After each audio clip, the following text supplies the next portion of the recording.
posterity, I suppose. So there's a few.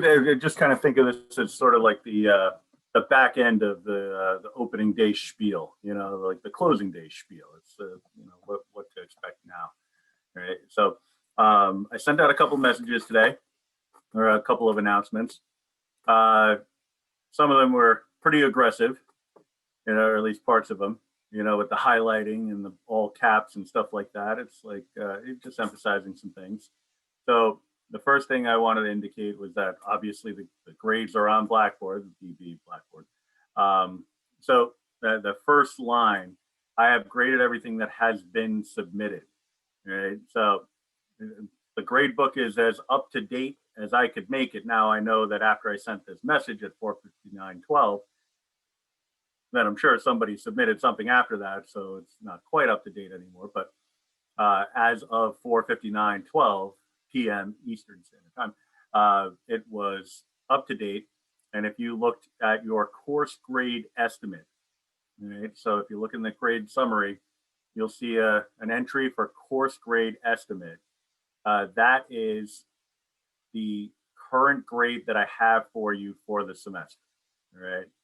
So that includes bonus, right? So what I did was I took all your bonus points, whatever you earned for bonus, and I added it to your highest test score, right? With the thought process being that if I drop your lowest test score, I don't want to accidentally drop all the bonus along with it, right? So I wanted to make sure you still had your bonus. Right. So that's the thought process there. So what you can do, if you have all of your work in and you meet the attendance requirement, which I'll refresh your memory on in a second, you can go to the grading system, click on grading system. This is WCC's grading system, and you can take a look and see where you fall. Right. You know, with the exception of some maybe creative rounding, it's pretty much, you know, it is what it is, what you see, the course grade estimate. If you have an 89.5 or better, that's an A, right? I tend to be pretty forgiving if it's even a little bit less than an 89.5. If it's like an 89 point anything, I look at that as, okay, well, that's a 90 because I'm not going to take away that tiny fraction of a point. So my philosophy, you know, it's flawed mathematically, but I don't care. That's just the way it is. Yeah, if you got an 89.01, that in my mind rounds up because I owe you that 1/100th of a point, and so instead of taking that away from you, I'd rather give you the whole point instead. All right. So, and if that makes your 89.01 into an A, then it's an A, and there you go. All right. And I'm happy to do that because, you know, it's not upsetting. You know, it's not an upsetting thing to have happen, to round somebody's grade up incorrectly. You know, going the other way, that would be upsetting, and I would never do that. So that's something that you would not have to worry about. The grades that you can expect from me are any of these possibilities. You know, obviously, the further you are down the line, the less thrilled you are about the possibility of receiving a grade from me. But these are the ones that I am qualified based off of, you know, my standing within the college community to give. All right. So the FN and the IF, those are not mine. All right. So FN is something that happens through the registrar, and the IF is something that happens through the dean's office. All right. So those are both above my pay grade, and so A through F is the only things that you can expect from me. The W's, those have already happened, so that's not a thing unless there's some sort of extreme circumstance that prohibited you from completing the course. But you know, that's something that we would have known about already. All right. So it gives you a sense, hopefully. Now, as far as attendance is concerned, now I can't show you what I did in the grade book because it would involve me showing everybody else's grades. So that's not gonna work. But I can talk you through it. Right. So in the syllabus, we talked about this the first class. If you meet the attendance requirement and you're happy with your grade, you're excused from the remainder of the semester, including the final exam. All right. So for a lot of people, that's already happened, because I look at the participants, subtract me from that list. There's 29 people enrolled in the class, and there's only 15 students present right now. So that means that there's 14 students who, for whatever reason, are not in attendance tonight. All right. So most of the time, that means that they saw their grade, they know they meet the attendance requirement, and they said, okay, good to go. So that's that. All right.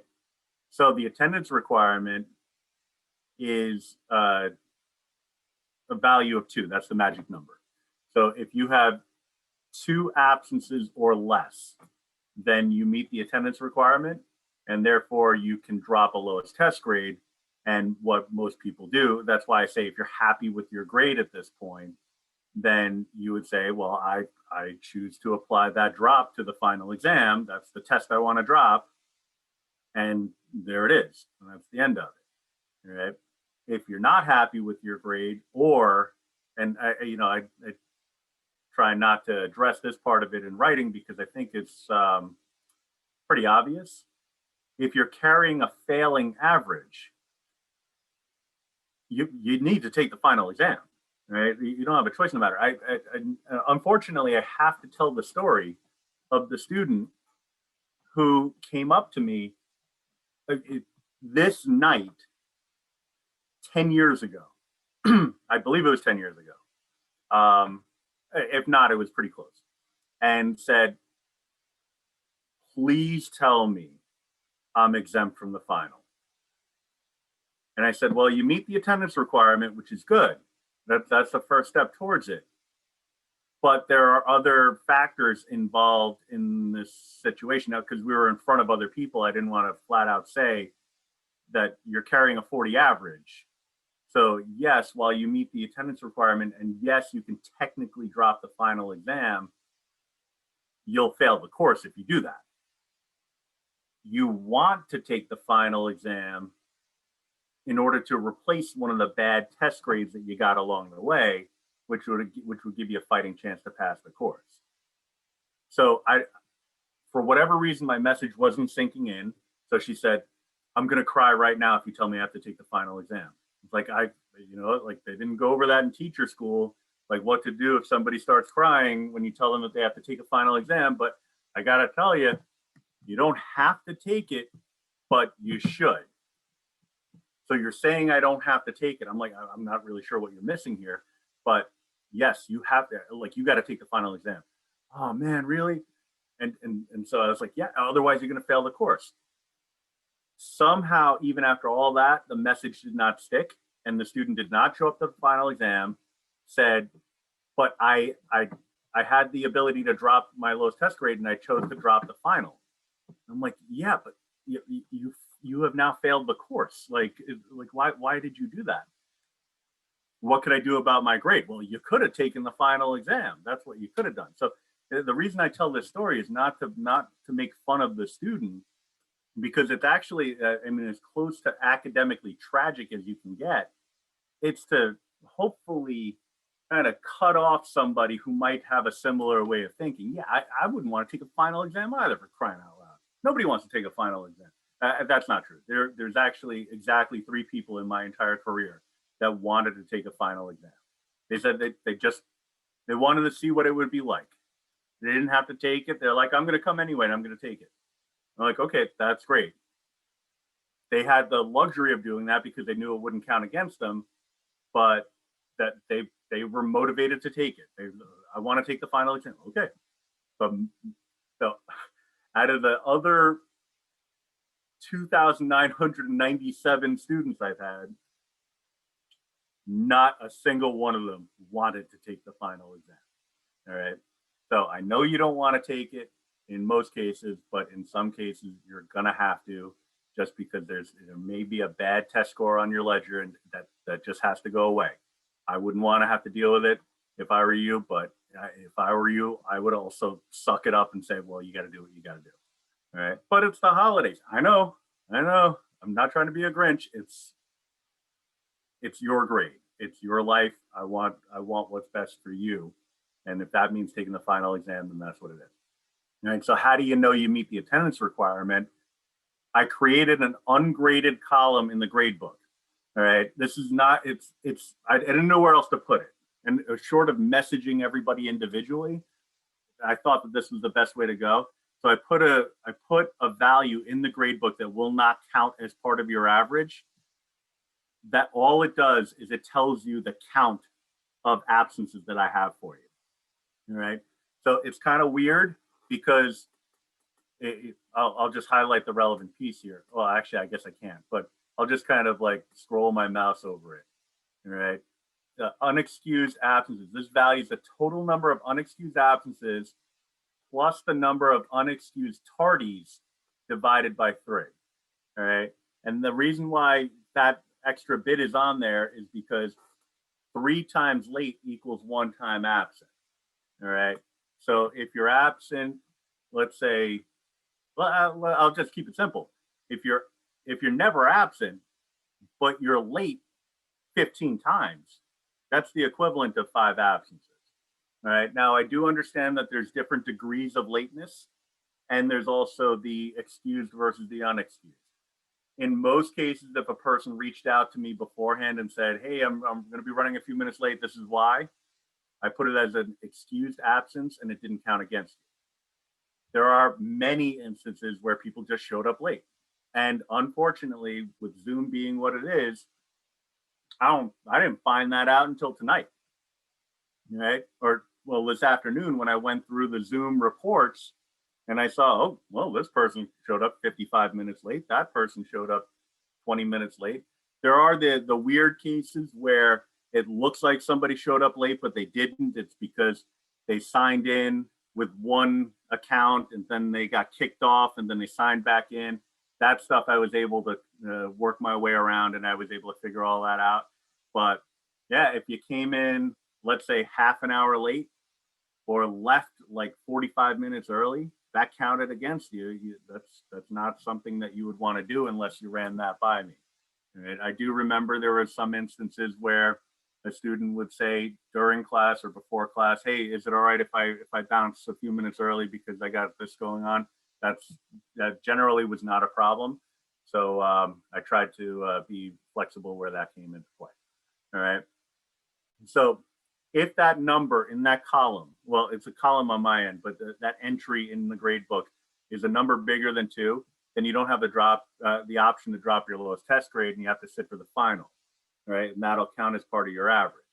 Now, if you think that there's a mistake, right, or an extenuating circumstance, and I got to tell you, at this stage of the game, that extenuating circumstance better be something that you could substantiate, right? So you better have some documentation, right? Because if you're going to tell me, oh yeah, that one time I was absent in the beginning of October, it was totally legit. I was at this.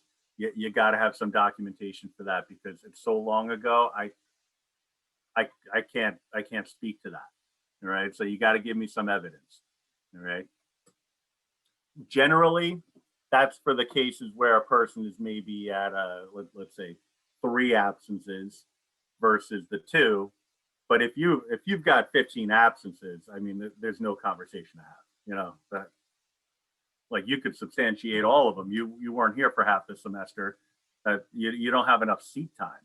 Right. So yeah, you'd be responsible for the final exam, and odds are you probably wouldn't really have much of a realistic chance of passing the course to begin with under those circumstances. But yeah, if you want to have the conversation, we'll have the conversation. But that one might be an awkward one if you're absent 15 times. I mean, I don't know what to tell you there. All right. So the last one, the instances where a person arrives more, you leave early or come late. I already talked about that, but that's part of the process. The portal, you wouldn't necessarily know what this means, but when you go looking for your final average, it comes through on my WCC. Your final average is a numerical value that's on Blackboard, but your final grade is what I meant to say. That comes through as a letter grade on my WCC, right? So when you log into my WCC and you look for your unofficial transcript, you'll see your grades for the semester, and you'll see them for all, every semester in which you're enrolled. But as of 3 o'clock this afternoon, that portal wasn't open yet, and I can't lock it all in until I have grades for everyone, right? So even if you know that you're getting an A for the course, it's not going to show up in the system until after I've graded all the final exams and put everything in. So we're talking like Tuesday next week. All right.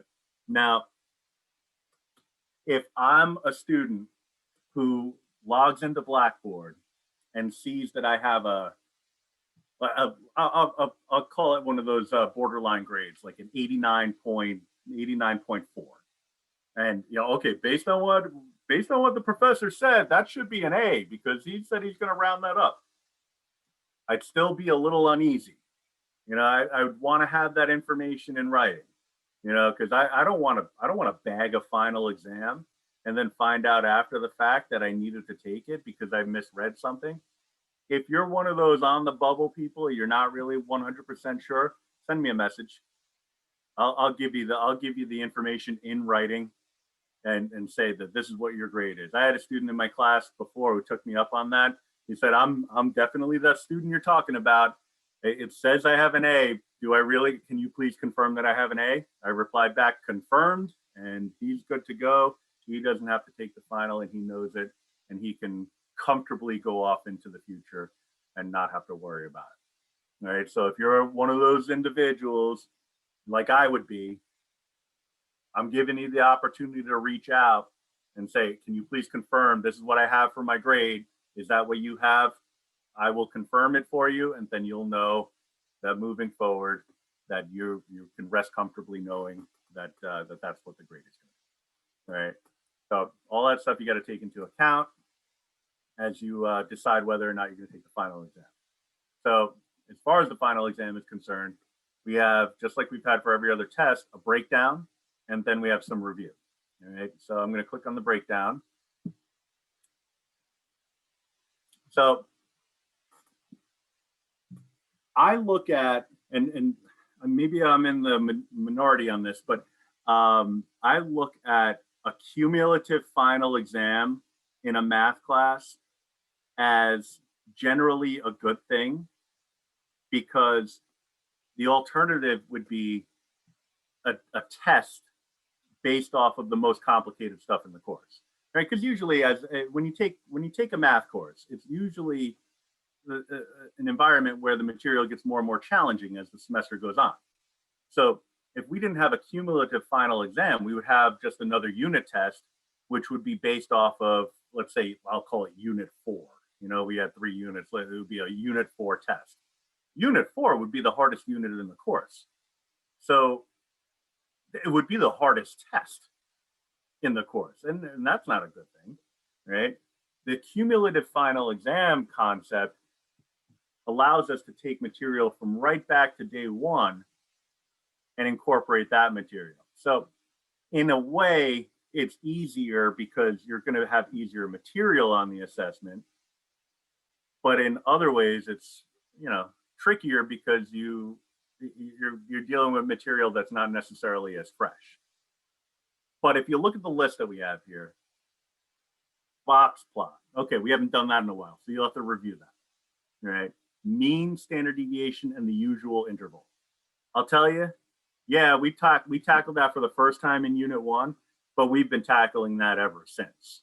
All right. That's something that's always been there. That you should not really have to review that. All right. Correlation and regression. All right. Yeah, you'll have to review that. Binomial distribution rules. Right. And what I mean by rules is formulas. All right. So if we think back to the last unit, one of the questions was, and I'm not very creative when it comes to designing new questions, so I tend to recycle the old ones over and over again. Uh, it was a simple matter of which of the following is the formula for the mean of a binomial distribution, right? And I had four choices there. One of the choices was the formula for the standard deviation of a binomial distribution. Right. So, what are our possibilities here? It's one or the other. So it's either going to be exactly the same question as the last unit, the second unit test, or it's going to be a slightly different version of it, but it's going to have the same choices because it has to, right? So the other possibility is it could be a check all that applies. Which of the following is not a condition or is a condition for a binomial probability distribution or binomial distribution? The fixed number of trials, fixed probability, independent events, and two outcomes. So it could be something like that. So you'll have access to all that in your notes. As long as you have your notes available, you'll be fine for that question. Binomial probability, that's all on Desmos. We have binomial probability calculators. I have them posted on Blackboard, so you're good to go there. Addition and multiplication rules. You'll probably have to review that. Same thing with permutations and combinations. It's all in the second unit. Conditional probabilities, the table stuff. There's a really nice example from the last unit test, but also in the reviews. But that's the one, that's the concept when I gave the table that had all the grades from the students who took the class before. And I said, what's the probability that you get a B plus given that you're a male, or you failed given that you're a female, that kind of thing. So that's a question that I call a gimme, right? It should be the kind of thing where you're going to get it right. And that's all there is to it, right? Reviewing your old tests is definitely the way to go for this, but I'll show you some other avenues that you can follow. The hypothesis test question and the design of an experiment, those are a little bit, more involved, but you saw those on the last test, the design of an experiment or observational study. What you see on the final is going to be very, very similar to those two questions from the last test. All right. So if I say, I'm saying hypothesis test, on the last unit test, I think it was a cholesterol related problem, right? So maybe it'll be a high blood pressure related problem. It's something along those lines. Design of an experiment, that was the standing versus squatting, the waitress, waiter, that scenario. So maybe it would be, I gave an example when I was talking about this for the first time, the case where you have like 4 different math classes and you play a different type of music in each class. Rock in one class, rap in another, classical music in another, and you leave the last one as a control. What would that experiment look like? What would be your outcomes? It's going to be the same bunch of questions, just a different scenario. All right. So very, very doable. Shorter, obviously, than the last test because it's not a single unit, right? That last unit was experimental design and the hypothesis testing. So there's a lot of vocabulary involved. So it lent itself to, like quick hitter. Do you know this rule? Do you know that relationship?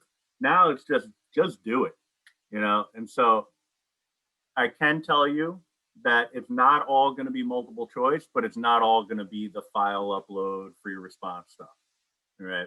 So number one, the box plot, you're going to have to make a box plot. What I talked about way back in unit 1 was any kind of graph that you have to make. You can use technology for that, and that's perfectly fine. All right. And in fact, encouraged. So if you want to make your box plot on Desmos or on Google Sheets or another app that you like, it doesn't matter to me. Just make the box plot. That's all I care about. I want to see that you can make a box plot. All right. The mean, standard deviation, and the usual interval, use Desmos and put in the share link to your Desmos. Correlation and regression, same thing. All right. Just review your notes on that and you'll be fine. I can tell you that for the first 3 questions, I have designed them in a way that you can do all of your work with technology and it'll be very quick and very straightforward, right? And require a minimal amount of work on your end, right? The idea is not to make this a painful experience. I kind of look at the final exam in this course. I always, when I was structuring my way of doing things 20 years ago, I always had it in mind that I was going to do 3 tests. In every class I teach, I do 3 tests. All right, 3 tests in the final exam. So I take a hockey approach. So you have 3 periods in a hockey game. If it's undecided after the 3rd period, then we go to overtime. That's what the final exam is. The final exam is overtime. Do the rules of the game change? Oh, yeah, okay. Well, if you know a little bit about hockey, there's a shootout at the end, you know. But it's still hockey. You're still playing the game. You know, there's still a puck, there's still sticks, there's still ice. You know, so that's all there is here. The questions will be no more challenging. And in fact, if I were to even take the middle of the road question for each of these topics, it would be too hard. So I tend to skew towards the easier questions. All right. So I kind of look at this as more like an exit assessment rather than a final exam. Not to say that it's going to be easy and you just have to show up and call it a day. You're still going to have to prepare for it, but it shouldn't be that painful, right? You gotta put in some time for prep, right? And honestly, we've been treating this. I mean, the COVID rules being what they are, we treated every assessment throughout the semester as an open notes assessment. This is no different, right? Now you have the benefit of having completed exams. So go through your previous exams, first, second, and third unit tests. Jot down, take pictures of the problems, jot down little notes to yourself, whatever you need to do, print it out if you can. And mark it up, but work on those problems again, have those solutions available. You know, that's not out of bounds in my mind. You know, other teachers maybe, I don't know. I haven't talked to anybody else literally at all this semester. So I don't know what other people are doing, but that's the way I'm looking at things. So learn from the previous assessments and use that to inform your performance on this one. Right. So that's your breakdown. The rest of it, there's nothing different from what it was before. Even the little bullet points there, my Darth Vaders and my Stormtroopers, they're all the same. So that's nothing new. On Monday, when you sit for the test, it'll be the same structure. It'll be exactly the same environment as any unit test. All right, so you can plan for the 2 cracks at the test, with the idea being that you try to get it done in the first attempt. But if you run out of time and you need the second attempt for a file upload or something like that, you can do that. All right, but the same timing, the same restrictions, all that good stuff. All right, so let me get out of here. And let me click on this.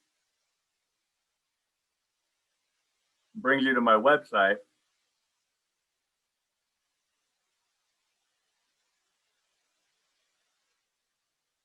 So on the website, you got all, you know, the stuff that's been there all semester, the YouTube playlists. You know, sometimes people are even shocked to see this. It's been there all semester, but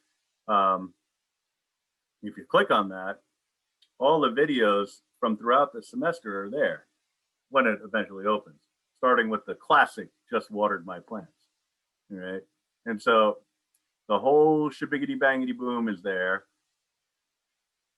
Everything that I recorded throughout the semester is posted up there, right? So that's not really why I brought you there, but I figured why not, all right? If you scroll down, you see under extra practice and review, you see the option final exam. Click on that. And for whatever reason, I guess I didn't fix this. You got to click on a final folder again. I didn't really think that through, I guess. but your breakdown is in here, what we just talked about, all right? And then some old versions of the final exam, all right? Obviously, because we're in a remote environment, just like every other test, it's going to be slightly different because these are the classic pencil paper versions of the assessment. You're going to get the Blackboard version with some multiple choice and things like that. But yeah, if you just click on any one of them, let me just do, I'll just do the most recent one, 2019. It's not really the most recent one. You know what? It definitely isn't the most recent one because I forgot that I taught this course in the spring and it was remote instruction. So I actually have a Blackboard version of the final exam that I can make available to you also. So I'll post that up after I'm done here. I'll post that up and I'll send out an announcement for that. But anyway, let me just click on 2019. So box plot, rule, mean and standard deviation. Well, this isn't a rule, sorry. Mean and standard deviation and unusual values. I'm not going to ask about outliers, even though this question did. So just the unusual values, that's all we're going to care about. Correlation, regression. So finding the equation of the best fit line, making a prediction from that, write the formulas for the mean and standard deviation of a binomial distribution, right? Answering a binomial distribution question, right? So I really just kind of follow the same scheme every time I give a final exam in this course. It's the same structure. Addition, multiplication rule, a permutation combination question, conditional probability question. So this is, I think this is exactly the same from the packet, if I remember correctly. Then we have a hypothesis test question, and then your experimental design observational study question, right? But like I said, when I was talking about the breakdown, is that the one that you get on Blackboard is going to be slightly different because it's going to have some multiple choice, it's going to have some fill in the blank and stuff like that. All right. So I'll leave that, you know, like how I always have it, the optional 11th question where you can put supporting work. What I've experienced throughout this environment, this remote environment over the course of the last really almost like 10 months or so, is that people don't believe me when I say that I'm willing to give partial credit for multiple choice questions, because you look at it as all or nothing. So always have it in mind that when it comes to multiple choice, you have, it's kind of like, it's not win-win, but it's as close to that as you can get. So if you show no work and you get the question right, you get full credit, no problem whatsoever. All right. But you can hedge your bet, because if you're not sure whether or not you did a question right, show some work, and then I can give you partial credit. All right. I just have to know to look for that partial credit. And where do I look for that partial credit? In the file upload. So if I see something in the file upload, I open it up, I take a look. If it says right there, work for number 3, number 5, whatever it is, then I look at it and I say, oh, that multiple choice question that you totally screwed up and got wrong, the work here says you knew something, you tripped at the finish line. All right, so as a 5-pointer, that would have cost you all of it. I'm only going to take off 1 point. All right, so even though it's multiple choice, and you look at it and say, well, I have a right to just not have to put any work because it's multiple choice, I say put some work, because what if you get it wrong? If you get it wrong, then I can still give you some partial credit. And in the end, that can't be a bad thing, obviously. Right? A little extra time to show some work, but the payoff could be something that makes the difference between passing and failing. Right? So definitely worth your time. So that is an example of what the final looks like. At this point, I think the time is best spent on just I kind of think of it as like a catch-up opportunity. So if you're one of those individuals that's kind of on the bubble, like you're not really 100% sure grade wise, like should I take the final exam or is there another way I can pump my grade up a little bit? Then we can talk because in most cases, let's say you're at an 87. You're at an 87 and you want to obviously you want to get the A, right? Your time might not be best spent preparing for a final exam. Your time may be better spent looking for typos in my packets, right? The thing about typos that you got to be really careful about is that there have been people in this course that have been really on the ball all semester submitting typos. I have a couple of students who have 10 points in typo bonus already, you know, and a far majority of the folks don't have any bonus points. But so what's going to happen is that people are going to say, "Oh, I better get some bonus points for these typos because he makes mistakes all the time." The guy, he doesn't know grammar to save his life. I can cash in right now, and that's a good thing. That's what the option is. That's why the option is there. But what's going to happen is it's going to be a little frustrating. You're going to find a typo. You're going to send it to me. You're going to say, "I found a typo," and I'm going to say, "I already have that one." And you're going to do that 2, 3, 4, 5, 15, 16, 17 times. And I'm going to say the same thing every one of those times. I got that one, got that one, got that one, got that one, got that one. Because they're, like I said, people Professor, quick question. Right in the middle of a sentence? Sorry. There have been people all semester long who have been submitting those typos. And so they already got those in. So you're going to need to make sure that you go looking for the obscure ones. All right. So look for the ones where maybe there's like a weird change in font, or like I use something that somebody pointed out recently was that for examples, I'll sometimes say example with a colon, but then other times they'll just say ex representing example with a colon. I want the consistency.